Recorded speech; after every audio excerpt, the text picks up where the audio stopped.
So, ito na lahat yung aking niloto o prinito na breads. Itong first batch na 4 pieces, medyo sunog kasi yung oil is very, very hot. So, but it's okay. Hindi naman masyado sunog. So, wisikan natin ito ng sugar, grind sugar, para masarap. Para matikman natin kung anong lasa. You can drink partner na coffee or cha or juice or whatever you want to make partner. But for me, I want to drink juice. Yung tang juice. Kaya magtitimpla ako ng juice. Ayan. Chalap-chalap. Bagong luto na breads. Tingnan nyo yung design, maganda, 'di ba? Mahirap nga lang maggawa-gawa, pero okay lang. Kasi kung tamad ka, walang makain. Kung masipag ka magluto, maggawa, may kakainin ka, may pangmeryenda. At saka kung may din mga ingredients, ayos lang kung may ingredients, makapagluto ka. Kung wala, wala.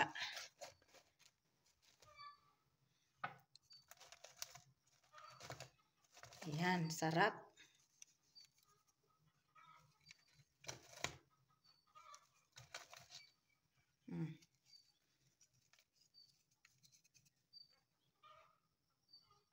Let's start fry now these breads. Oil is already hot. Now we can put now this one. Bismillah.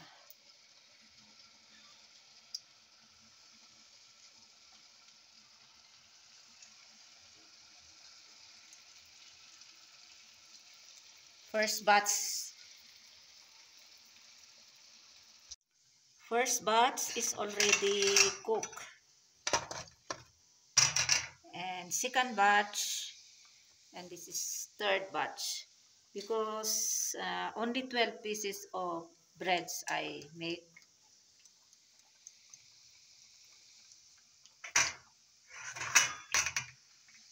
You have to turn side.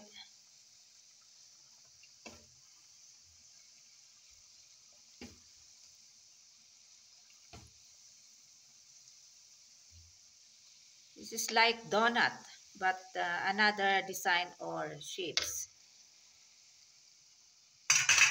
Because ingredients of this one is like donuts.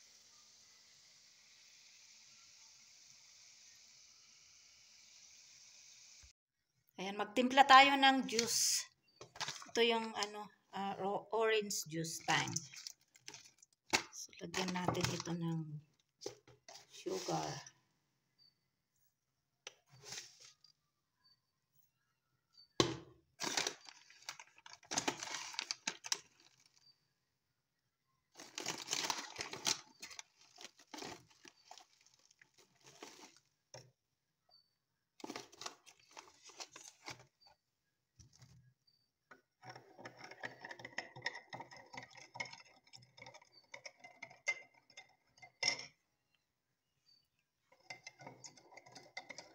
Ano kayang lasa?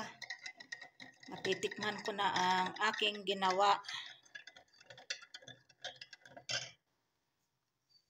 Snack namin, kaming 5. Sila Kay, ako, si Langga, si Fahad, at saka si Fatma. Pwede din ito pang almusal, basta mas masarap pang merienda. Kain tayo ng aking niloto o kaya prinito na breads. Ayan, tikman na natin. Kain tayo. Bismillah, wala barakatillah.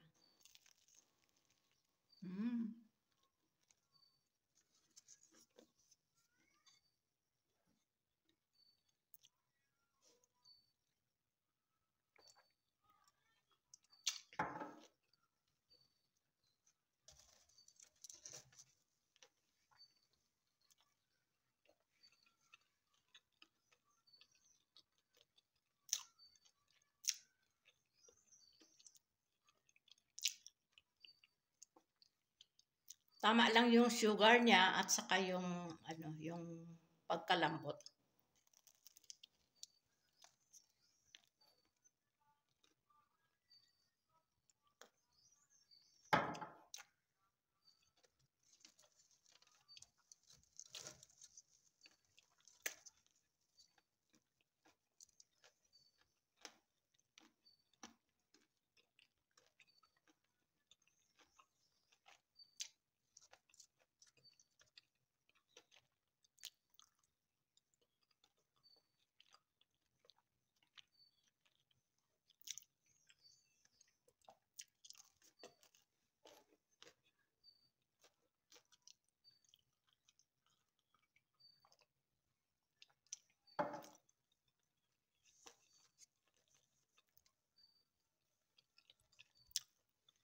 Kanya-kanyang timpla ng juice. Kung gusto nila ng juice, inom sila ng juice. Kung gusto nila ng tea, gawa sila ng tea.